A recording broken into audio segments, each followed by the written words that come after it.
Ikalabing anim ng Agosto, taon 1865. Isang sanggolang buhay sa mundo ko'y hirap ng isipin kung masaya kong bantis. Lumaking payat, pero hindi naging payat ang iwalang bibig na sa atin, pinagtiwalaan. Anak ng ating kapagalikha, alam ng ating siya ang may iwalang lahat na nakapag. Magsasakay din niya inuman, lalo na ang mahusga ng mga tao walang kita mo niya siya. Sa kapay ng mga kalat na lahat ito'y nagpagpapayan na siya si Don Bosco ang aking guru at Don Bosco, ama ng mga kabataan na may pinaghihirapan simulang pagsagulo lahat sa nalain ng marangal pero mga kabataan ngayon hindi na maintindihan sa pagpasok sa simbahan, grabe ang kamalitan. Sa pagpasok ng silitaplatan, grabe ang kasama.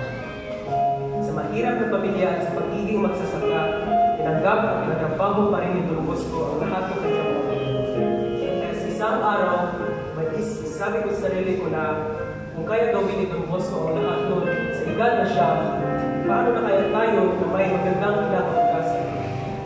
Grabe ang ginawa ni Don Bosco noon sa mga kabataan. Mga kabataan ay tinulong sa kasunduhan. Sila ay pinalaya at tinuruan para sa kanilang kinakapagkasin. Sabi ni Don Bosco, God jump shot pag pinagsin. Pero minsan di natin yan mapansin. Di natin mapansin kahit sa ating mga masamang bisyo. Kahit sa isang araw lang tayo tumayo harap sa simbahan at bigay ng servisyo. Gaano kasakit at gaano kagabigat ang mga kasalanan na ginawa mo sa Kanya, ika'y papatawarin at siya ang lagi mong makasama. Kung siya ang tao lagi mong pinaalala, siya rin ang tao na kanyang tadhana. Tinuruan ako ni Don Bosco kung paano maging matulong Kristyano na ako ay pumunta ng simbahan at bigay ng servisyo upang mahalin ko ang ating Panginoon sa aking puso. Ang mga kabataan, sa Kanya umaasa, tinuturuan sila ng masipag at disiplinas upang ang buhay nila ay hindi magka-problema. Sa araw na ako ay may maraming problema, ang unang mag-isip ko sa aking ay wala na.